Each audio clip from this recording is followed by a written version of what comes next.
we got ourselves a video called Top 10 Most Anticipated Anime of Summer 2025 from VinnyTube.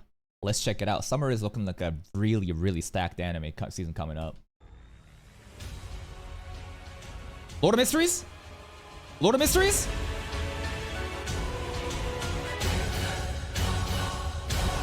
Sheesh.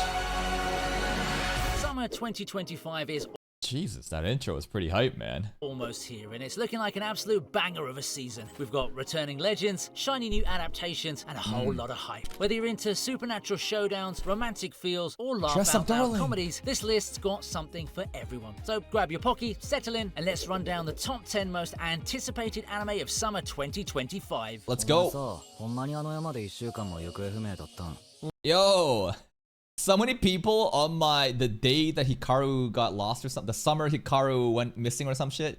So many people were like, huh, gay? Not gonna watch.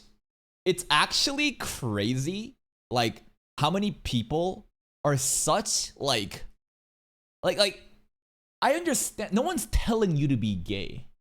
No one is telling you to go kiss the homies. But, like, an element like that existing in the story, which I don't think is even the core plot, right? It simply does happen between the main character and, you know, the other guy, right? But, like, you're just not gonna watch it just because it has a little bit of that? That just blows my mind, man. 山で1週間も行方不明だったんおお全然俺がおらんくて寂しかったいや別になあ変なこと聞いてもええか Twist. やっぱ惹かれちゃうやろ Scary, man. お前のこと大好きやね殺したない Is it an Okay, let's alien? talk about the summer Hikaru died. Very, very creepy. Very surreal.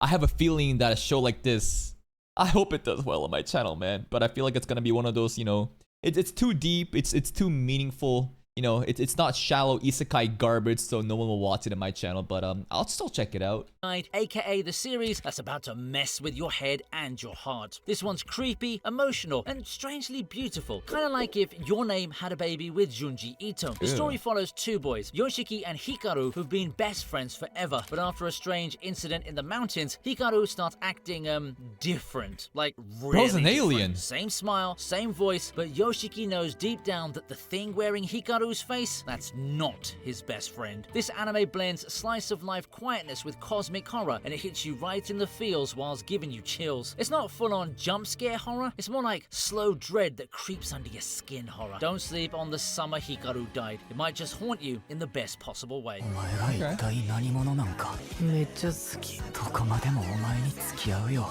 たとえ俺の何かが壊れ That ても pussy gonna get broken. I will not be watching this. I'm sorry, guys. I'm not. The issue with this is there's a fucking movie you gotta watch, and straight up, I just don't want to watch the movie. Rascal Bunny Senpai, there's a playlist on this channel, and it was one of the first community series where I realized that people are very cheap. They only cared about Mai's initial arc. Then for the rest, which is 75% of the season, no one gave a fuck about the reactions, and I felt so betrayed. And it is what it is. But there's also an element of, I hate soap melodrama, like realistic melodrama within high school kids. I fucking hate that shit. There is a time and place for it. And I'm not saying Bunny Girl Senpai Season 1 is a bad anime. Objectively, I think it's a minimum 8 out of 10 anime. But for my personal flavor, taste profile for anime, these kind of stories, it's dragging along, and I don't care about their fucking melodrama. なんですか知らない？思春期症候群って。思春期症候群って久々に聞いたな私のこと見えてるんだ。私はね、霧島瞳子っていうの。 So instead of a bunny girl, we got a Christmas girl instead. Yes, the Rascal series is back to emotionally destroy us, just in time for summer. Because who needs sunshine and beach days when you can have existential crises? I also think that Bunny Girl Senpai, they failed with the marketing. I think that leaning into the fan service of a Bunny Girl suit was the worst thing you could have done. because so many people, myself included, never even gave this shit a try in the beginning because they're like, oh, it looks like it's just fucking fan service garbage, bro. When it's clearly not. And I get it. You're trying to do some viral marketing. You're trying to like rage bait, quote unquote, right? Even that anime. My wife is now like an elementary school girl or something. Remember that anime? What a fucking stupid title it is. The anime itself is not degenerate. It's actually a very wholesome and sad, realistic story about grieving over lost ones, right? But if you try to like do this shit thinking, oh man, they're gonna love the fan service, they're gonna be triggered by the, you know, crazy rage bait, like some people will just ignore it and move on. Like I just feel, I mean, clearly the anime still did well enough. Bunny Girl Senpai, a lot of people know about it, right? A lot of people talk about this as like a legendary series, but again, that Bunny Girl suit, I think it did more harm than good. Who needs sunshine and beach days when you can have existential crises and supernatural puberty problems? Am I right? Rascal doesn't dream of Santa. That's what I'm talking about. I'm not watching anime to be depressed over high school people having fucking IRL like existential crises. And listen, I'm not saying the anime is bad, but like personally, I'm watching anime to have fun, to like use this as an escapism, not to be reminded of the hardships of life. There is a time and place for these kind of drama to happen, right? I think that Dan episode 7 season 1, that's pretty realistic, right? It's kind of really extreme, but that is definitely in that drama ballpark. But like, it's suffocating. It's annoyingly suffocating trying to fucking watch this shit as I'm watching high school kids just have their own trauma and PTSD and they're just talking about feelings. It's just like, you know what? I just want to turn my fucking brain off and watch an isekai anime instead. Santa Claus picks up with our favorite deadpan king Sakuta and the ever-lovable Mai. This time, the plot centers around another case of adolescent syndrome. Those weird, reality-warping events that seem to follow Sakuta around like a stray cat. And the Santa Claus part? Yeah, that's not just a cute name. There's actually some heartfelt Christmas magic involved, with a twist, of course. Expect more of the signature bunny girl senpai vibe, a little romance, a little philosophy, and a whole lot of emotion. These stories sneak up on you. One second you're laughing at Sakuta being his usual savage self, and the next, you're staring at the ceiling trying not to cry. Next up. Oh, Togenanki. A lot of people are kind of dooming about this. I feel like it's going to be a flop on my channel. A lot of people are shitting on about the CG. It looked okay, the trailer.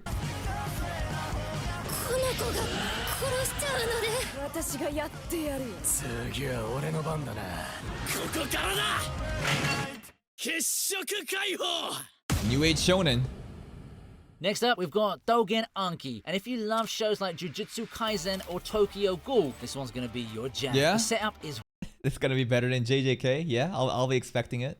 wild. Imagine finding out that you're part of an ancient bloodline cursed with demonic power and then being thrown into a war between two clans with centuries of beef. That's what happens to Shiki, our angry, sharp-toothed protagonist, who finds out he's a descendant of Oni, the literal demon race. The No show's got way! everything. Blood magic, secret Just like Witch organizations, badass training arcs, and of course, crazy, stylish fights. It's edgy in all the right ways, with slick character designs, tight pacing, and a serious first episode will hook you kind of energy. Our first episodes matter a lot.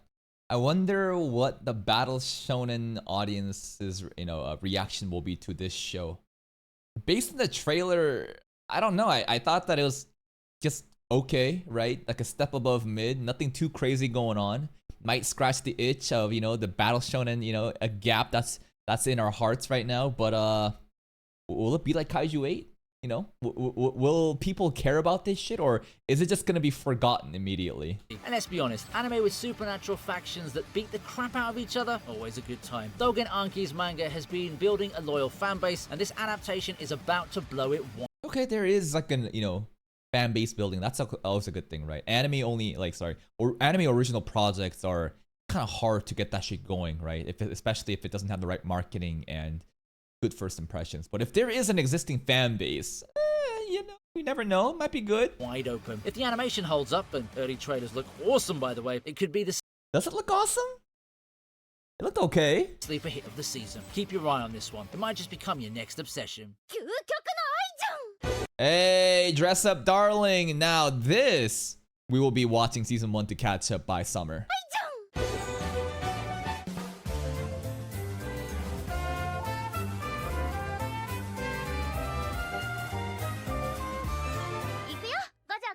let's switch gears to something a little more wholesome and incredibly adorable. My Dress Up Darling Season 2. Marin Kitagawa is back, and she's bringing more cosplay chaos and romantic tension than ever. Season 1 was a surprise hit. A quiet doll maker guy and a bubbly cosplay-loving girl bonding over handmade outfits. It was not a surprise hit to me. From the minute that the main girl was a blonde gal, I was like, and the main character is like this recluse figure who has hidden in his shell due to past trauma, and a popular hot girl coming out and saving you. Like, again, this is the power fantasy that I am talking about. People think that isekai, you know, these kind of shows are power fantasies. Nah. Rom-coms like this, where the main character has some sort of issue, some sort of problem. And I'm not saying that this is Gojo, but there's also a lot of the other animes where the main character is just an absolute fucking loser bitch-ass pussy. Gets no girls. Absolutely has no reason to get any, you know, girls. But then the hottest girl, for whatever reason, picks him, just saves him. And that's what I'm saying, man. There are so many anime like this. Let's throw some under the bus right now. Kubo Won't Leave Me Alone or something. You remember that anime? I feel like that's right up that alley. Shikimori's not a cutie. Tell me I'm wrong, bro. Maybe I'm being a little bit mean to the main character, but Shikimori is not a cutie. I think it's right up that alley. Nagatoro. Haven't seen that anime, but I hear it's kind of like it. Komi Can't Communicate? Nah, it's not like that. Komi Can't Communicate. It's not like that. It's honestly, it's the guy reaching out to the girl instead, right? Dress Up Darling's kind of up there. Alia, Roshiteru is not like that. No. Tarano? No. That's Komi Can't Communicate. What's the other one? There's like a bunch of other ones that I can't list in the top of my head, but I'm sure you've experienced it. Or again, the main character literally has no reason to get any girls, but the popular, hottest, smartest, best girl ever gets that main character so that you can self-insert yourself as the guy, and that is the ultimate power fantasy. Play-loving girl bonding over handmade outfits. Who knew that would be the perfect formula? But here we are, and we're thriving. Season 2 dives even deeper into their personal growth. Wakana's confidence is starting to bloom, Marin's feelings are getting harder to ignore, and yes, we're getting more elaborate, drop-dead gorgeous cosplay sequences. Let's Watching go. their relationship evolve is like sipping on a fizzy soda. Sweet, slightly awkward, and super refreshing. Whether Yeah, what I remember from season 1 3 years ago was there's obviously a little bit of drama in the beginning with Gojo's past, but the rest of it is just cute, fun, wholesome, also lewd fan service. That's it. It's just fun to watch. Just turn your brain off and just enjoy the fan service and the romantic developments. you're here for the slow burn romance or the insane cosplay details, My Dress Up Darling Season 2 is a guaranteed serotonin boost. Put it in your queue, your heart will thank you. That's right. If you're missing any sort of romance in your life and you want to delude yourself into thinking that a girl like this will save you, keep watching these anime, guys. I promise you'll get a girlfriend and be in a healthy relationship soon. Hey, this one I'm pretty hyped up about. Gacha Kuta or something, right?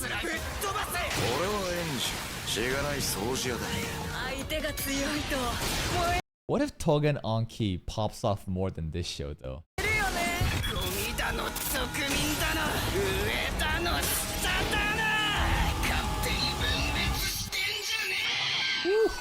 Dark fantasy In the mood incoming. for something gritty, stylish, and totally unpredictable, Gachiakuta is the show to watch this summer. And I mean that literally, because the animation looks insane. So here's the deal. Our main dude, Rudo, lives in a sky city where everything is clean, perfect, and completely fake. See, in this society, anyone deemed trash, literally or figuratively, gets chucked into the abyss below. It's brutal. And guess who gets falsely accused of murder and thrown We down do. there? Yeah, our guy Rudo. But instead of dying, he lands in this twisted, chaotic underworld where discarded junk mutates into monstrous creatures called Jinki. That's where things get wild. He meets the cleaners who fight these monsters using weapons made from trash. Think Damn, it looks Junkyard good. Avengers. And Rudo starts his quest to climb back up and uncover the truth. Gachiakuta is basically punk rock meets shonen anime. It's dirty, fast-paced, and packs tons of attitude. If Hype. you have the early energy of Attack on Titan or Fire Force, then this one's gonna hit AOT? hard. And did I mention the manga's been killing it in the charts? Expect big fights, weird tech, and one of the most unique worlds in anime right now. Really hyped for this one, man. It's cool to see that the manga is doing well. There's an existing fandom to boost this shit.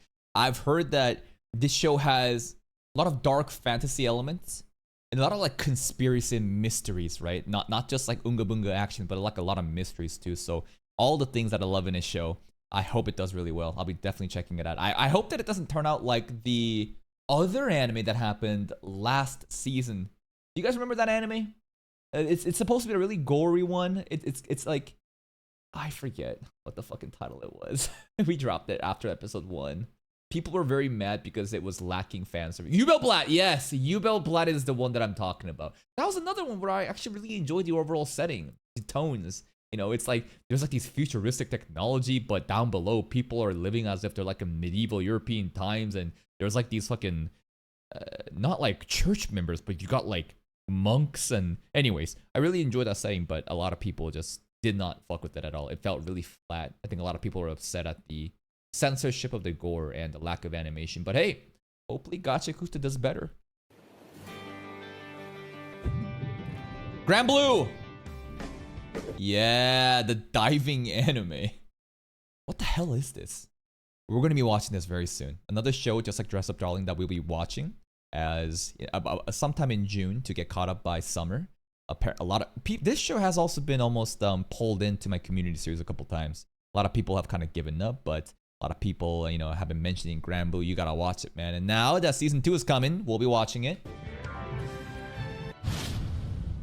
All right, now let's take a deep breath and dive into pure chaos, because Grand Blue Season 2 is making a glorious What the hell is this guy's sweater, bro?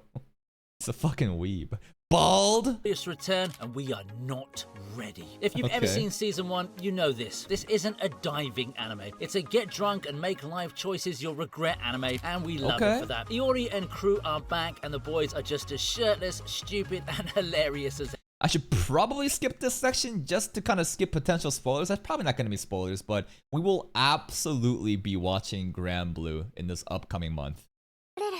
物語が珠玉の青春物語が鮮やかに彩られる Oh yeah. We watched the trailer for this. It's looking pretty hyped up. A lot of people are hyping this stuff up, saying this rom-com is gonna be so sweet, so wholesome. The production value seems also cracked. 香る花は凛と咲く Now it's time to slow things down and get a little soft, because the fragrant flower blooms with dignity is here to steal your heart. This is a high school romance, sure, but it's not your usual loud, over-the-top kind. Nope, this one's got grace, subtlety, and vibes that feel like a warm breeze through a summer window. The story follows Rintaro, a quiet, plain guy who thinks he's destined for the background, until he crosses paths with Garuko, the school's dignified beauty. But plot twist, she's way more approachable and awkward than she looks. Once What have I been saying?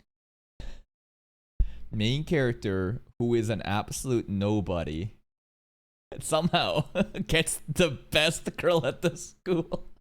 Now, who knows what the main character is really like, but I'm just saying that there is a framework. There is a literal formula. This is science, bro.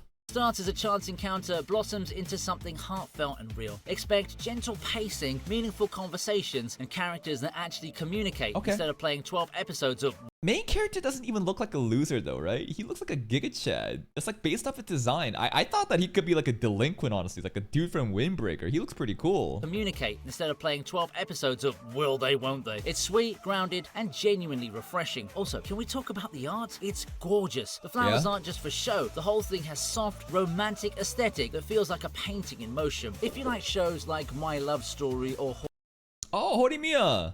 Yeah, and this is the one that I was talking about before, right? About how in rom-com, I haven't seen it, but I remember like when a lot of people are talking about this when this is airing, like rom-coms that literally don't stall the confession, but start with the confession, and then the rest of it is the development of the series. It's a crazy fucking matchup. You got like this cutest petite little girl, and you got a gorilla man. Anyways, Horimiya, then this one's gonna hit all the right notes. Next up. ってくれたわあのボケ Kaiju 8! あの人は第一部隊日本 Will Kaiju 8 Season 2 suffer from the blight that is all sequel anime?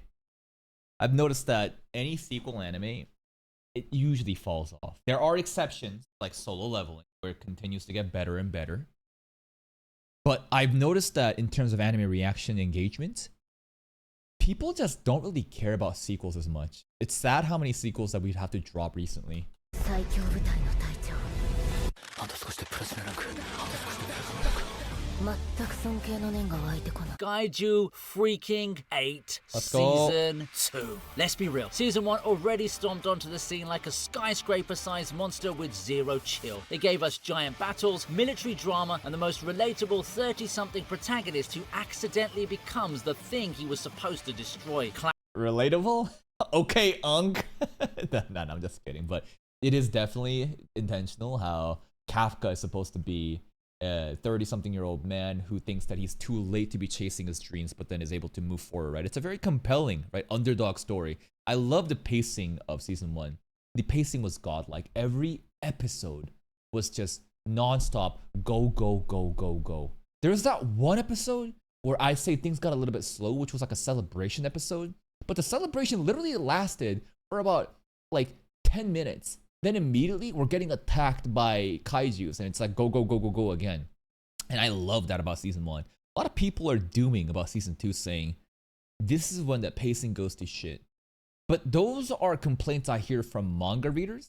And apparently the structure of the manga releases changed from weekly releases to bi-weekly or even monthly releases. I'm not sure exactly the details, but considering that the anime is not a manga schedule and we're gonna get 12 episodes immediately, I wonder if the pacing issues that manga readers has been complaining about will exist in the sequel. Classic anime twist, and we ate it all up. Now, season 2 is coming in hot, and it looks like we're going way deeper into the lore. Garth Guy Hibino, a kaiju-powered hero with anxiety and a heart of gold, is facing even stronger enemies, higher stakes, and yet some serious trust issues from the defense force. I mean, imagine trying to save the world as the thing everyone's trying to kill. That's gotta be rough on the resume, right? What's really exciting is the introduction of Captain Gen Narumi, a fan favorite from the manga who's Yeah, everyone complained about his bangs being ruined in season 1, but they fixed it in season 2 trailer. cocky, hilarious, and super deadly. He brings a whole new vibe to the team, and trust me, anime-only viewers are in for a treat. If All right. the animation quality stays sharp and the pacing keeps that tight shonen energy, Kaiju number 8 Season 2 is going to be a serious contender for anime of the season.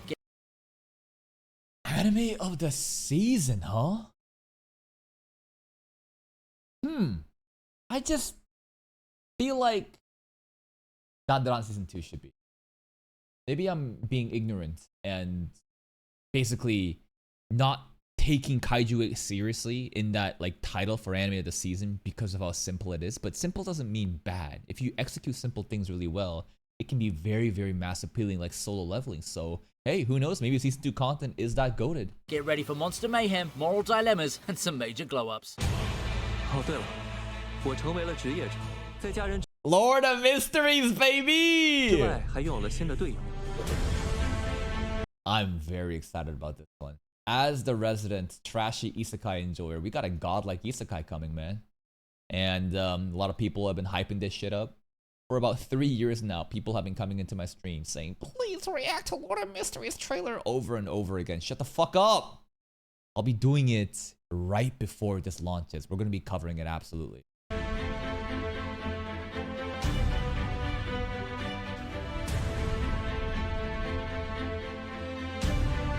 Production looks crazy. Okay, we need to talk about this one because Lord of the Mysteries might just be the biggest sleeper hit of the summer and maybe even the year, based on the massive Yeah, this one I feel like definitely could be anime of the season. Not even year. Maybe year, who knows. But like, man, the way that this show is being talked about from its fandom is fucking crazy. We had some recent, you know, Chinese anime success, right? Like To Be Hero X for sure, right? I wonder if this is gonna go that distance. If this will be like something that people remember and keep talking about. We'll see. We'll see. Because like the hype is honestly too much at this point. It's unreal how high the bar has been placed, right? So I don't know. We'll see about it. massively popular Chinese web novel by Cuttlefish That Loves Dying. Yes, that's the author's name. 10 out of 10. This Cuttlefish That Enjoys Dying is his pen name. Based. anime is an epic blend of steampunk, Lovecraftian horror, Diving. Okay, not dying. Okay. History and magic. Sounds like a lot, doesn't it? It is, but in the best possible way. The story follows Klein Moretti, an ordinary guy who finds a mysterious notebook that basically unlocks the secrets of an alternate reality filled with secret organizations, beyond the powers, rituals, and some very creepy gods. He becomes a seer, which is a fancy way of saying, I can now see things I was definitely not supposed to see, and things spiral from there, fast. What makes this series special is the slow burn storytelling. It's layered, it's smart, and it Slow burn storytelling, huh? That will be a problem for the average person watching this, right? Because, like, no matter how exceptional the source material is, if it seems like nothing is happening because people are too stupid and ignorant to appreciate the slow burn, like, I don't know, we'll see, man. trusts you to keep up. You'll be Googling terms and making conspiracy charts, but you'll love every second of it. Cool. Yeah, I mean, it's sounding like one of the things that I really love about, fantasy shows, fictional shows, like ReZero, for example, is the cults. I love cults, man. Religious zealots, people who are so insanely driven by, religion and different themes like that. Apparently, that is a core focus on Lord of the Mysteries, so I'm almost immediately like, fuck yes, that's right up my alley. If it's on that level of Apothecary Diaries level of yapping, where every episode we're just thinking and being like, yo, what the hell's going on, right? I think that we can have a field day with Lord of the Mysteries reaction coming into summer. This could be how Tibet should have been. And I'm sure I'll make that comparison. A lot of people will make that comparison, but you got a legendary source material that's adapted properly. So we'll see, what Tibet definitely could have been. You'll love every second of it. Dandadan! That's actually crazy though. He's coming. Who's coming? What is happening with the font color and the drip? You know what you're doing.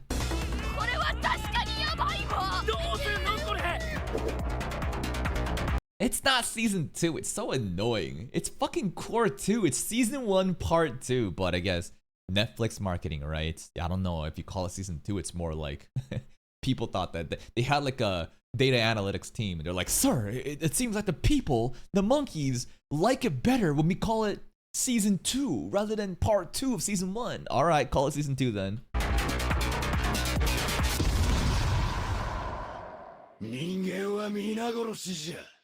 GG.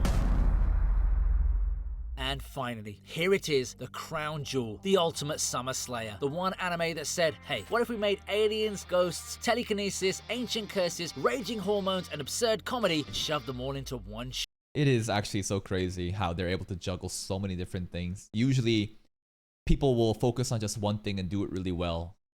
And, hit a target audience like that. If you try to do stuff too much, have so many different broad topics, you end up juggling too many balls and there's like a saying, if you try to make something for everyone, it's going to be for nobody. So it's better to focus in on like a target audience. But Dandadan magically somehow was able to cover so many different themes, but have it close-knit together and have such a mass-wide appeal.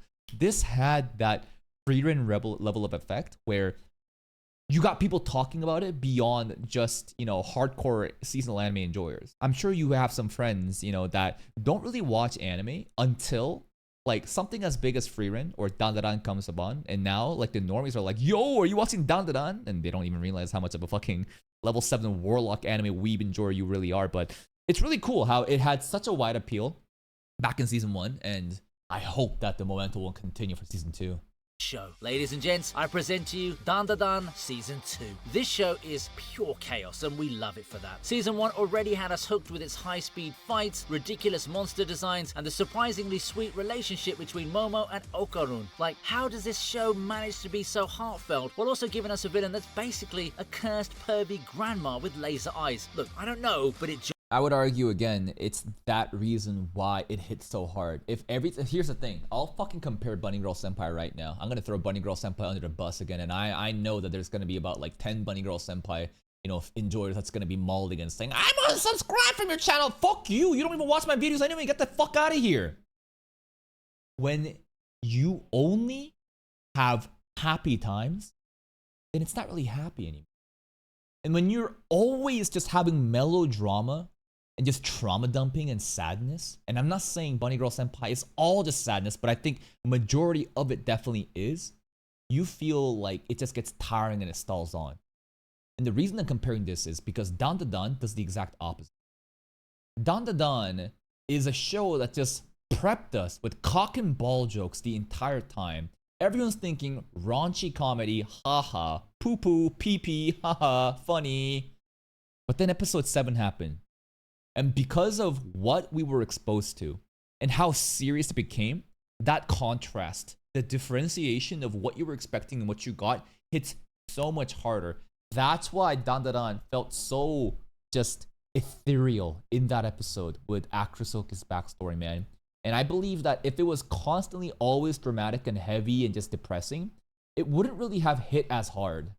Ridiculous monster designs, and the surprisingly sweet relationship between Momo and Okarun. Like, how does this show manage to be so heartfelt while also giving us a villain that's basically a cursed pervy grandma with laser eyes? Look, I don't know, but it just works, okay? Season 2 is taking things to the next level. We're going full throttle into the Evil Eye arc, which is a fan favorite in the manga and known for intense emotional moments and some of the most insane battles yet. I think that people are saying, like, I think I remember saying, oh no, as soon as like Akrisoki and, you know, Alia's like backstory was done, I was like, oh boy. So it's every villain basically gonna have a sad backstory. And when Gigi showed up, I was like, oh no, is Gigi's gonna be worse? A lot of people are saying, like, you thought Akrisoki was bad? You got no clue, brother. The supernatural stakes are higher, the jokes hit harder, and the animation, early footage looks like studio signed Saru is going all in. Like movie level quality for weekly episodes kind of all in. Yeah, and let's not forget, the premiere's getting a theatrical run in Japan. That's how confident they are. If there's one anime this summer that's gonna blow up your feed, light up your group chats, and get everyone screaming Turbo Granny, it's this one. Let me know which you're most hyped for. Are you a Dan Da Dan? I am actually most hyped for Lord of Mysteries because I am a resident isekai enjoyer, and the themes, the cults, the religions, the conspiracies, the mysteries is everything that I think really appeals to my content. My content, I think, is there's two type of reaction content I think that really appeals to a lot of people. Molding content. When I'm angry at this fucking blue-haired demon, where is this bitch? This girl right here, these type of reactions, people love a lot. People love these reactions because how angry and frustrated and how much I'm ranting. But there's also different type of ones, like ReZero, for example, or even Apothecary Diaries, where because there's so many different things to keep track of, the level of conspiracies and mysteries, right? That shit keeps theory crafting, and those two I think are my strongest suits. The molding and the theory crafting ones, right? And Lord of the Mysteries, I think, is that theory crafting stuff that heavily aligns with my own interests. So fingers crossed that it will maybe do better than Dan Da Dan. You never know. Please check out VinnyTube. Here's a link to the video. Go check out their channel. It's a quote-unquote small anime channel with 1.12 million subs, but with your help, I'm sure they can reach even higher heights. Hey, maybe I'll subscribe to him right now too. See you next time. Bye-bye.